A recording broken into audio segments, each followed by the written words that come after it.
broadcast is now starting. All attendees are in listen-only mode.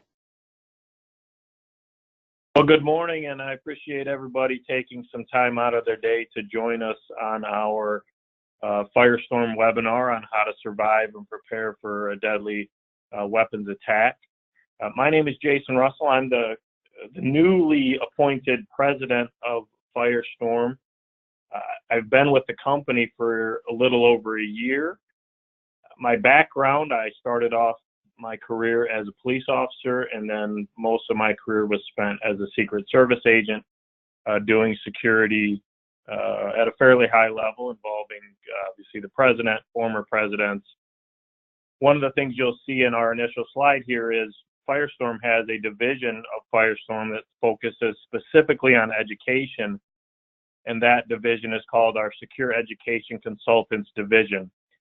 I formed the company Secure Education Consultants in 2012 after leaving my career at the Secret Service, and the goal of Secure Education Consultants was specifically to bring a process to safety and security involving educational institutions. So at SEC, we always have specialized in dealing with not only K through 12 schools, but also preschool. So pretty proud of what we built at SEC and what we're now continuing to do at Firestorm.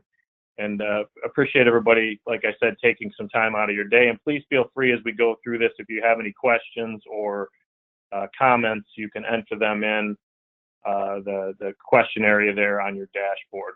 What we're going to talk about today is we're going to talk a little bit about process related to preparing your school or your organization for an active shooter event.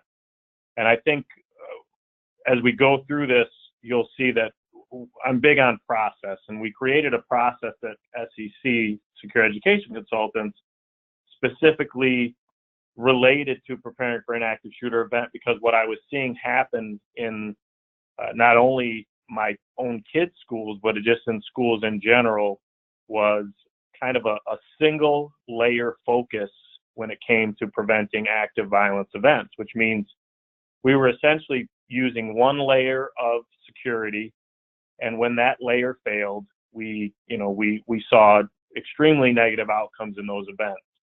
So as we talk through this today, we're going to talk about some of the other layers and some of the other things you can do to not only prevent an attack, but also to respond appropriately should an attack unfortunately come to your school or organization.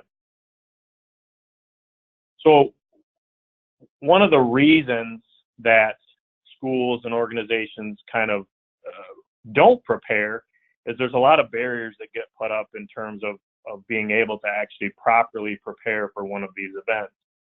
And if you think about what we generally do in security when it comes to active violence events, and when you see what happens after an event, the normal course of action for preparation is we're generally preparing based on the event that just happened. In other words, we're always reacting to what the most recent event was. And a lot of the preparation that we do is geared towards physical security. So it's geared towards kind of the day of the event or preventing the attack once it's imminent. And one of the issues that we're really trying to impart upon schools across the country is we really need to think about prevention as far back in the process as possible, because one of the things we know for a fact about active shooter and active violence events is they occur at the end of a process. In other words, somebody doesn't wake up in the morning and decide they're going to go launch an attack. This usually comes at the end of a very well-defined process that the person goes through. Unfortunately, a lot of our preparation efforts are focused on the end of that process as opposed to looking back as early as possible in that process. So we're going to talk about some of those things today. Obviously, cost is always a barrier. So I know, schools, there's budgets, and what we can do in terms of preparation is always kind of bound by what those budgets will allow. And one of the things we see that's fairly common is schools and even parents to a certain extent really feel good about tangible security elements. In other words, things they can see, things they can touch. Physical security, so cameras and locks and, maybe armed guards. They feel really good about those because they can see them and they can touch them. But what we've seen is if those are the only layer that are employed, often we don't get the prevention that we're trying to get. So cost becomes an issue and a barrier to preparation. Convenience, when you think about our schools and how the environment that we want to create for our children to attend schools, we want to try to make those environments as open and as inviting as possible. We want to try to limit the negative, kind of aesthetics of security. So things like locks on doors, things like buzzers at entries, things like metal detectors maybe cause that kind of an inconvenience. And one of the things with security, no matter where it is when security causes an inconvenience, oftentimes it is circumvented. So one of the things I want you to think about is most of you listening to this call probably have what you would describe as a secure entry. In other words, you've redesigned your school or you've adjusted the way your entries work so that people are forced through a very specific entry at your school. But if you actually watch how that entry functions, you'll often see that many times, instead of being actually used for access control or making sure that we're letting the proper people in, the entry is essentially used as a very expensive doorbell, which means there's no process that's followed. It's just the front door buzzes and the person that controls the entry just pushes the button and lets the person in. And many times that's because of that inconvenience of having to press that button. And also it's because we haven't really put a process in place for that person. So inconvenience becomes an issue. Aesthetics, we talked about a little bit. Obviously, we want to try to limit what we do in terms of damaging the aesthetics of our school. And if you've noticed, and obviously for any of you that are in an area where there's been a significant attack, we get really serious about security and about taking efforts and doing things in the immediate aftermath of an attack.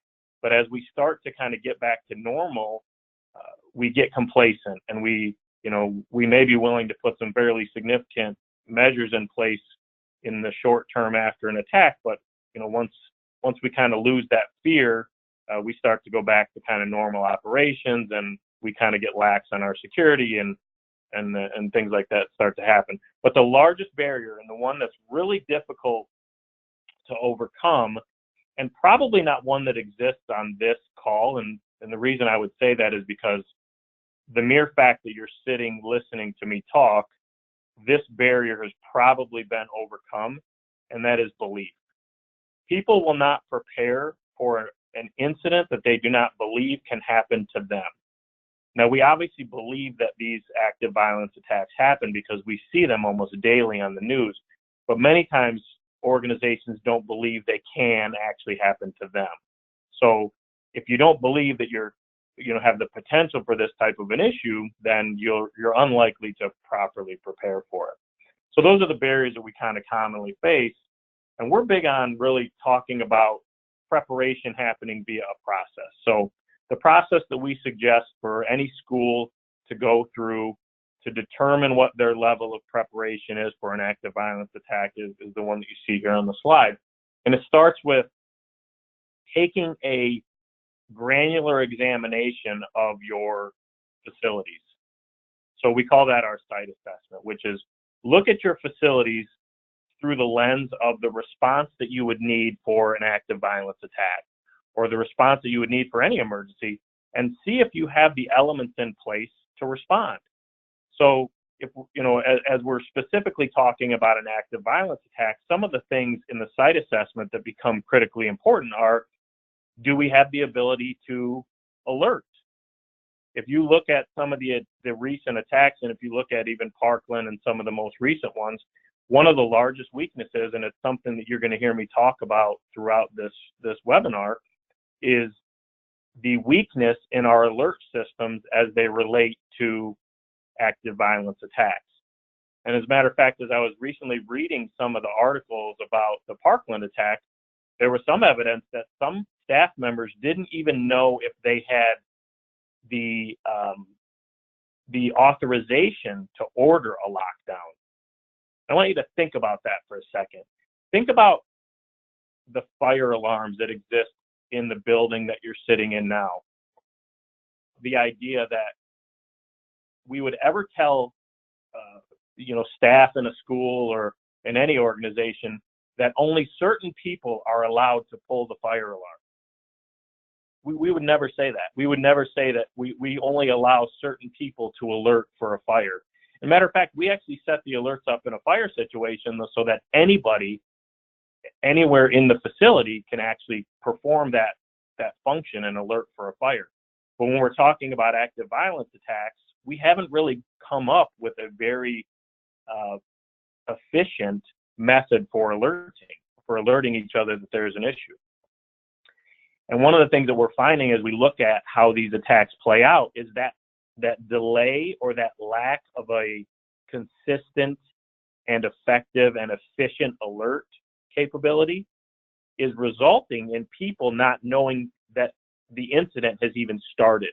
And one of the things we're going to talk about a little bit later in the webinar is it's going to sound obvious when I say this, but as we go through emergencies and responses, it becomes very difficult, is you can't start responding to an incident until you know that it's happening.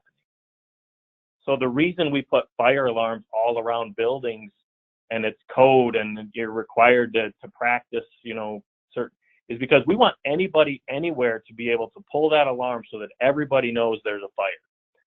So the idea is, I want you to be able to respond to the fire, get yourself safe, get the people around you safe before you ever experience the fire. We need to do the exact same thing with active violence attacks. We need to come up with ways, either with the technology we have in place currently, or maybe with new technology, to be able to do the same thing in those attacks so that people can start responding before they actually are experiencing the emergency. And we're finding that to be one of the major weaknesses in what we have in our site. So think about that when you're looking at your sites. What alert systems do we have in place, and what are the weaknesses in those alert systems? Think about your band rooms. Think about, if you're in an elementary school, think about your playgrounds. Think about your gymnasiums. Can we actually effectively alert for these types of emergencies within our school? As we're talking about active violence situations, some of the response options that we have are to lock down or to secure ourselves inside of an area where we can protect the students. How is that accomplished? So as part of your site assessment, looking at how do we lock down? Does it require a key? Does it require somebody to go out into the hallway? Do they have to use a fine motor skill? One of the things that we know for a fact about emergency situations is you lose your fine motor skills. It's one of the first things that happens is your fine motor skills, your manual dexterity starts to be diminished under stress. So as we do our site assessment and we look at our ability to respond to an active violence situation, we need to look at our site through that lens. How would this actually work? And I think when we do drills and when we do practices, we kind of do them almost as if they don't actually correspond to the actual incident. Many times we're doing our drills or our practice just because we have to, but we're not actually practicing, in the way we would actually respond in a real incident, which really is not a great idea. We want to try to practice as close to reality as possible, and obviously there are some limitations when it comes to an active violence event, but we certainly want to make sure that we're not practicing bad habits, because in emergencies, people respond based on their training. The Navy SEALs have a saying. We have a couple Navy SEALs on our staff here at Firestorm that do training for us, and they say in emergency situations, human beings don't rise to the occasion, they sink to the level of their training.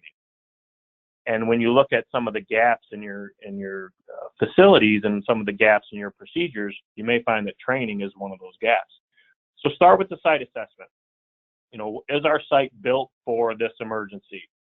And when you're thinking about that, you also need to think about, is our site, when it comes to an active violence event, do we understand where our most likely threat comes from? So if we're talking about active shooter situations and you look at schools and you say, if I'm in an elementary school and I'm a teacher or a staff member in an elementary school, and I'm worried about and I'm preparing for an active shooter event or an active violence event, is my most likely threat external, which means somebody who's not in the school, or internal? So is it most likely going to be a student or a teacher? Or is it external, maybe a parent or a domestic issue? And in an elementary school setting, your most likely threat is external, which means when we talk about our site assessment, external security features work really well when you're dealing with an external threat.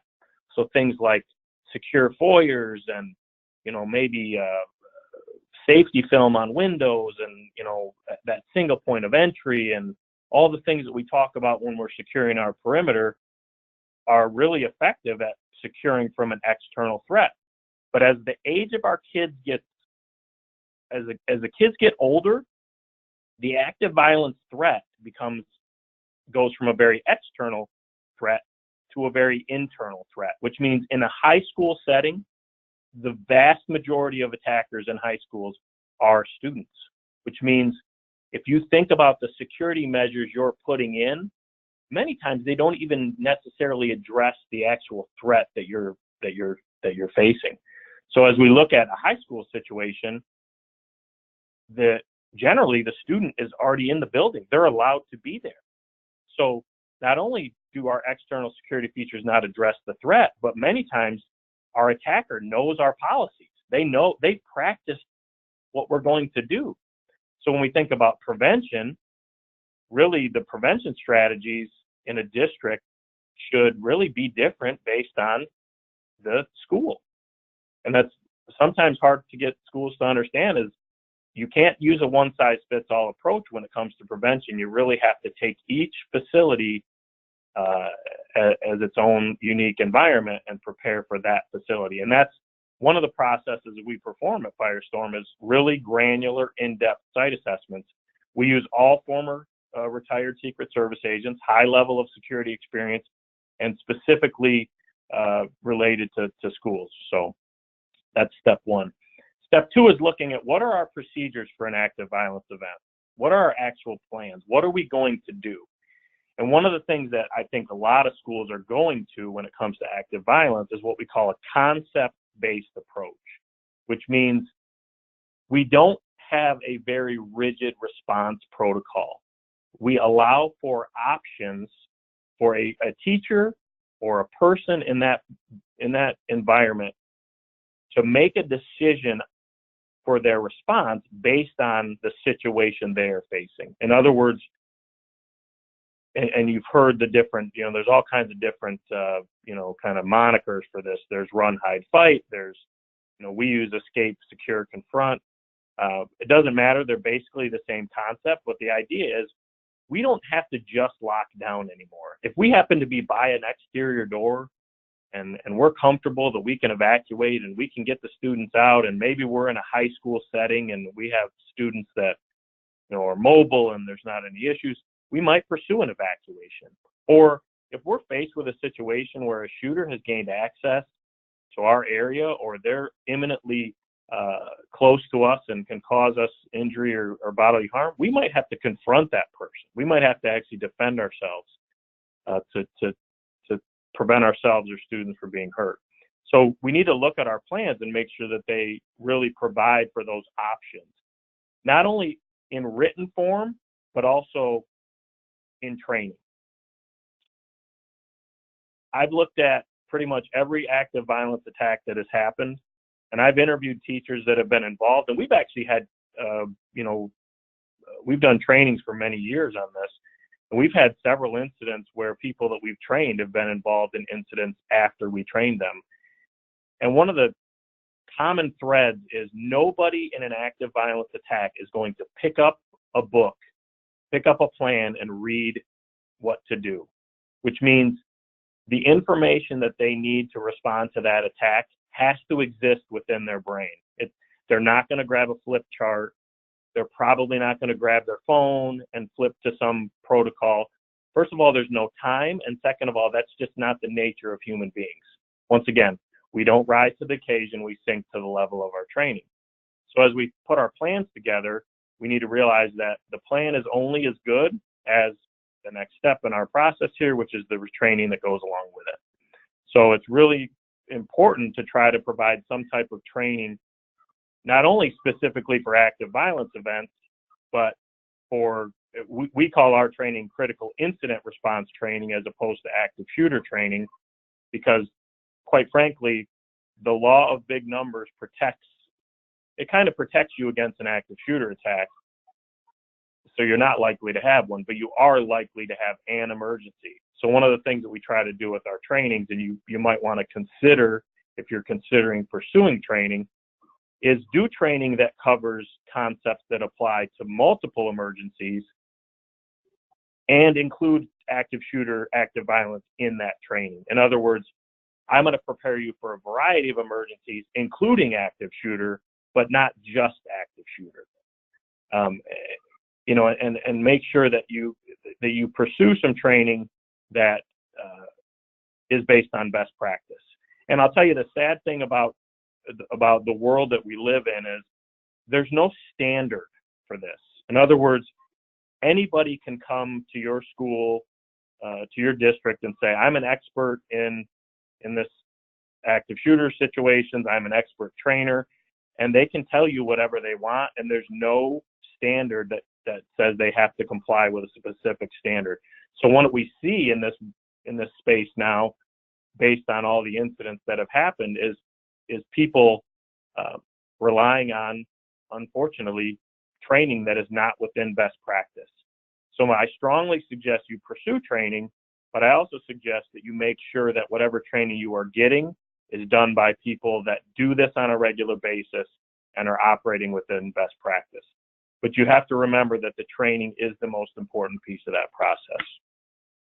So let's talk a little bit about prevention, okay?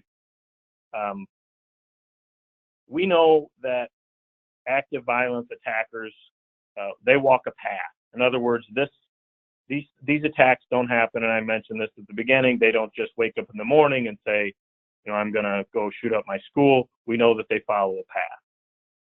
So what we need to try to think about when we're trying to put our prevention approach into play is, how can we layer our security? How can we layer our prevention so that we're trying to put prevention in as many of those steps in the path as possible?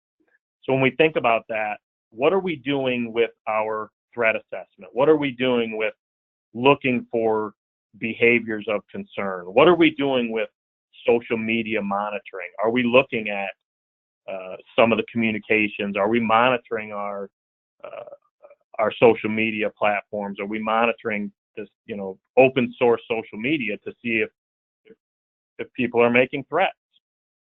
So we have a program at Firestorm called First Sight, and the idea behind that program is to really provide expertise to our clients. We assist them in monitoring social media, and when we recognize a threat, we assist them in managing that threat. We were just involved in a situation with some clients towards the West Coast where they had a very significant threat, and we were able to assist that client in not only identifying the threat, but managing the threat. Because the identification of the threat is really only the first step. We then need to manage it. What do we do about this now that we know that it's occurred? So we want to think about our pre-incident prevention. So social media monitoring. Do we have an anonymous reporting capability that our students and our faculty and our community can report when they maybe have seen a student or somebody who's exhibiting some of the warning signs that we know to be present prior to an attack? Are we putting proper physical security in place based on our threat? So are we thinking about our threat and putting the proper security in place? Do we have proper policies and procedures in place? And, that layered approach that focuses not only on the day of the event, so not just, hey, let's arm the teachers so that once the person is in the building, we can address it, but let's try to prevent it before the gun ever makes it to the building. And we can do that. We've shown that because there's enough scientific evidence to show that these attackers walk a path, we know that if we put proper layers in place, we can actually apply some prevention strategies earlier in the approach. So some of the things that I mentioned are critical. Social media monitoring nowadays, with the way kids communicate and the way young people communicate, it's not really a luxury anymore. It's a necessity. We need to be paying attention to. We need to open our eyes to what the obvious threats are. We're seeing that, and the FBI report recently said that 16% of the active shooter attacks in their study, the person shared on social media that they were moving down this path. 16%. Imagine if we could have prevented half of those 16% of attacks by applying an intervention strategy earlier in the process. There's a lot of kids and there's a lot of people that would be maybe walking around today that unfortunately are not. So if we know they walk a path, our goal should be to try to make some prevention strategies earlier in that path. Social media monitoring, having a threat assessment process, so understanding what the behaviors of concern are. In order to identify the behaviors of concern, we need to know what they are. So training our staff on what are the things to look for that might tell me a student is moving down that path towards potentially launching an attack. And that's what we call threat assessment. And it really is about connecting the dots. We know that they walk a path. We know that there's warning signs. We know that there's opportunities for prevention.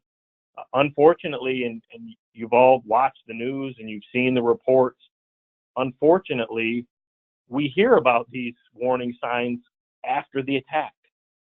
In other words, people constantly say, you know what, we had a concern about this, or we were worried about this kid. And instead of hearing about it before the incident, we're hearing about it after. And that's something that we need to change. In my opinion, and I've been doing this for a long time, I've been doing threat assessment, threats against the president and the like for years. And in my opinion, the threat assessment approach, which isn't as, for lack of a better term, as sexy as the physical security approach, is far more likely to be successful than what we're currently doing. But because it's not tangible, in other words, because you can't touch it, you can't see it hanging on the wall like a camera, you can't see it like an armed guard, we're not pursuing it yet because we don't believe it. But we know for a fact science has proven that it's the most likely preventative approach. So that includes, like I said, social media monitoring, anonymous reporting, having a threat assessment process in place. If we see the warning signs, how do we manage that threat? And it really is about connecting the dots. Okay. So here's some of the behaviors of concern that we see in not only students, but also in people that launch kind of active violence attacks. And I'm not going to spend a ton of time going through each one of these because we're limited on our time today, but we can certainly send you, if you, I'll give you my email address here and our email address at the end. We can certainly send you a list of these because it's important to, first of all, understand what they are so we know what we're looking at. And really part of the training that should happen, and that's included in our training that we do, is really explaining to staff what the behaviors of concern are so that we can know what to report. Is this something that's serious or not? And you see those on the slide here. So in the beginning, I talked a little bit about kind of that active violence response and some of the weaknesses that we commonly see.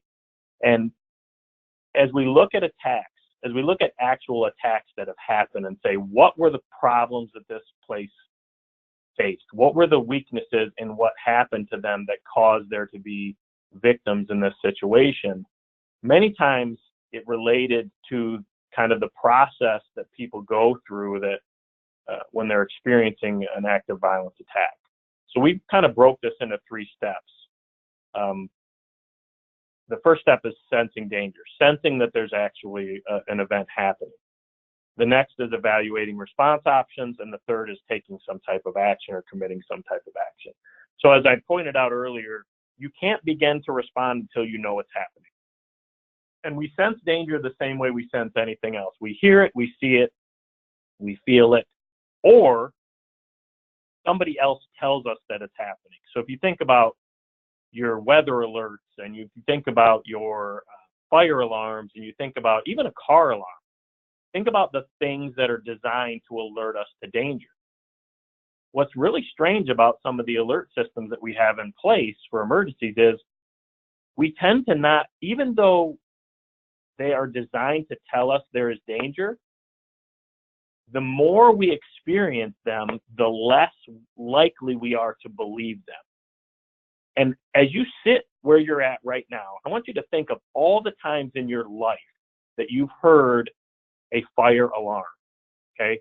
So I don't care if it was a drill or what the situation was, you've probably heard, most people have heard between 50 and 100 fire alarms, but most people have not experienced, out of those 50 or 100 alarms, they've only experienced maybe 1 or 2 fires at the most, which means your brain's natural tendency when you hear a fire alarm is to think, I've maybe heard 100 fire alarms and none of them have been real. What is the chances that this one is real?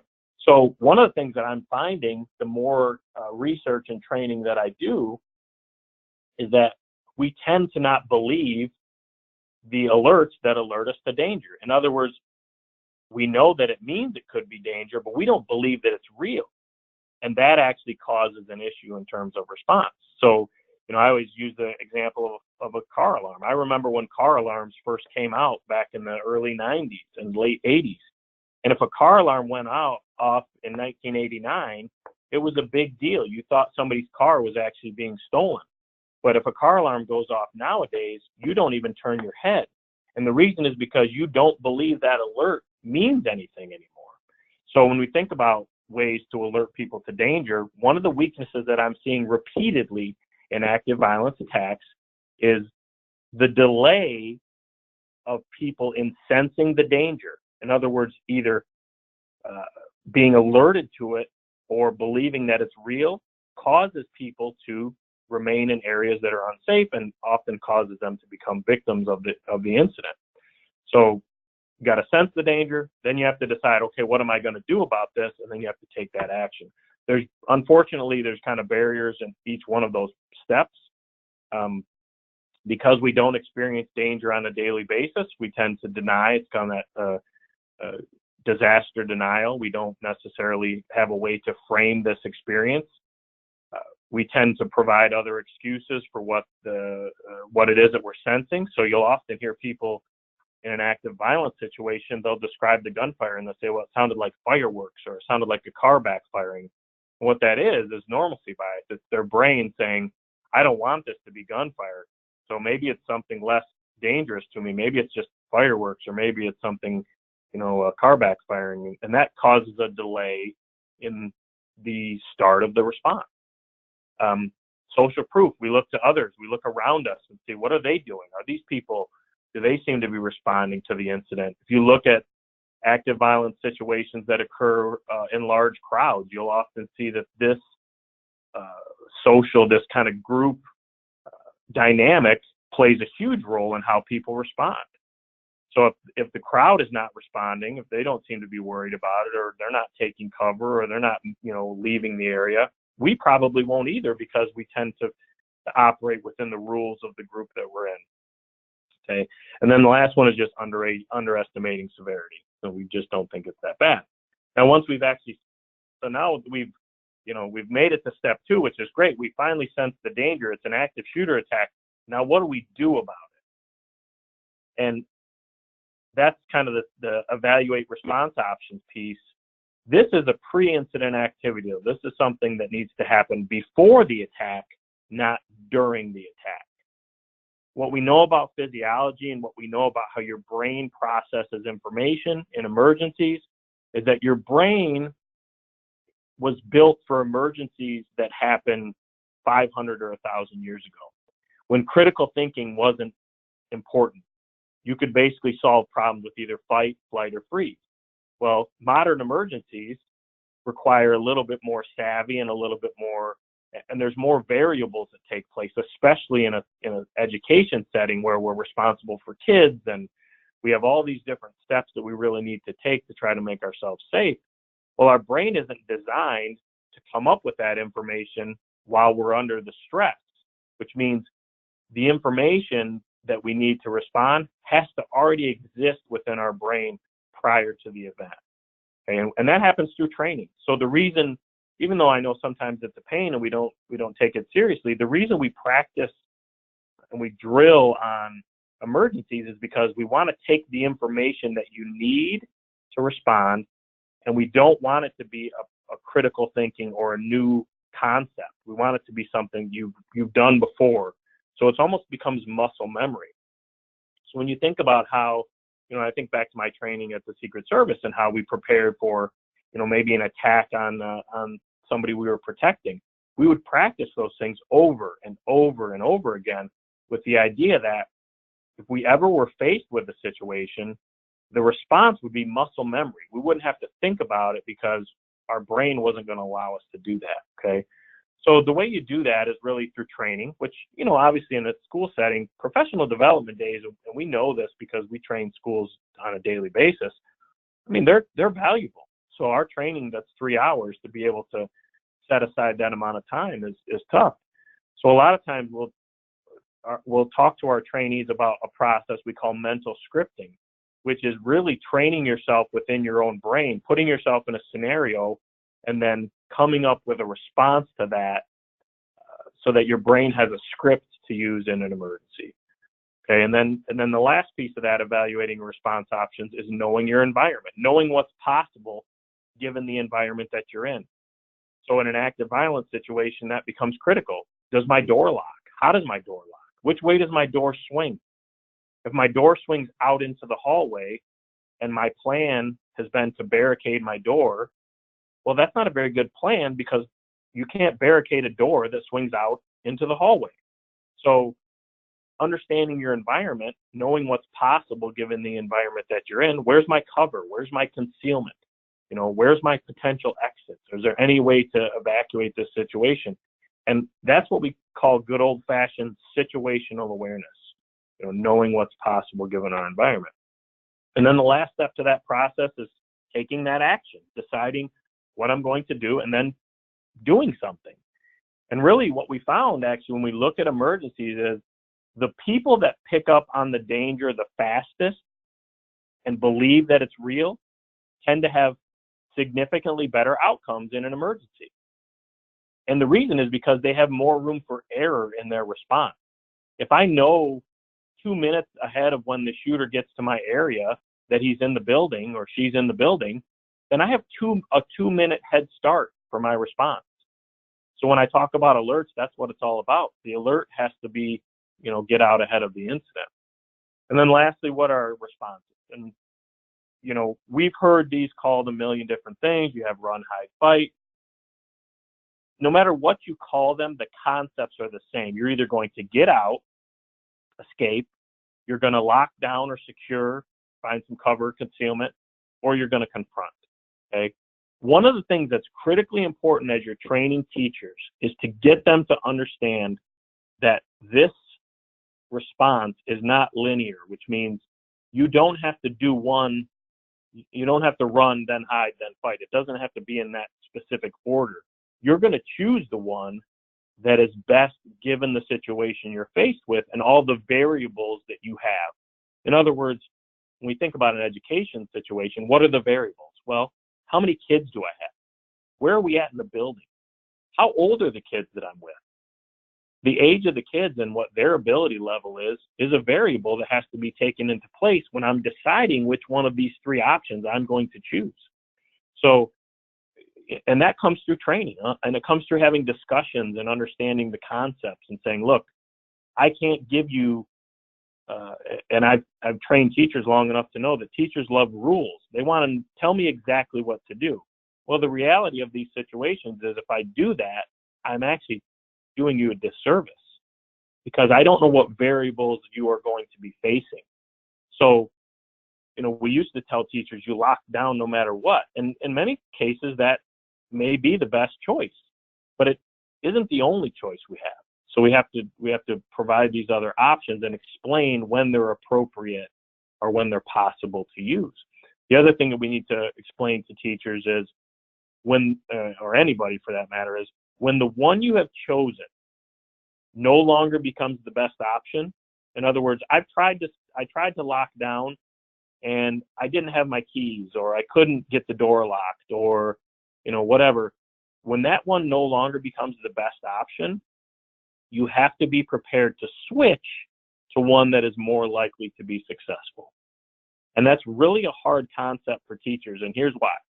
And I see this in the scenarios that we run, not only in education, but also in businesses across the country, is people have a favorite. In other words, when they think run, hide, fight, they have one that kind of is in their brain as the one that they want to do. And people will tend to try to do their favorite, in other words, the one they're most comfortable with in an active shooter situation, and try to force it to work even when it's not the best option for the situation they are faced with. And when it usually comes into play is when they're in a situation where, based on all the variables, based on all of the information they have, their most likely chance for survival and a positive outcome is to confront. But Jason? they're not ready for that. Yes. Could you click on your little red arrow? It's accidentally showing the menu up in the upper right-hand corner. Yes, perfect. That should go away. Okay. All right. So it's not a matter of picking your favorite. It's a matter of picking the best one given the circumstances that you're faced with, and being prepared to switch when that one no longer becomes the best option. Now, that isn't something that just comes naturally, unfortunately. It has to be trained, it has to be discussed, and it has to be discussed in a way that is responsible to somebody in education. One of the things that really disturbs me about some of the trainings that we do, or that I've seen when it comes to these types of events, is what we're really seeing is law enforcement training crammed into a school. And what I find is that doesn't work. In other words, we can't take the concepts that we would train a police officer with and expect a teacher who didn't sign on to be a police officer to understand those concepts and to be able to accept them and put them into play after a 3-hour training. So we have to train educators differently than we train police. And that's one of the things that we take a lot of care in what we do at SCC and at Firestorm, is to make sure that our training is educator friendly. So whatever training you pursue, and I strongly encourage you to pursue some training, make sure that it's responsible in a teacher and an education environment, and not, doesn't have diminishing returns because it's so scary that they can't concentrate on the learning side of it. Training should be, winnable. In other words, if you're doing scenarios, they should be winnable. It shouldn't be, we shouldn't be reinforcing that no matter what you do, these are not survivable situations, because in real life, the situations are winnable. One of the things we found fairly consistently is in active shooter situations in schools, people in locked classrooms have not been victimized.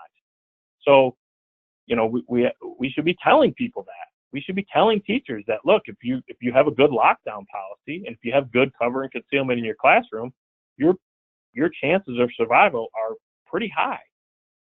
And I think that's important. So whatever type of training you pursue, make sure that it really does fit your audience.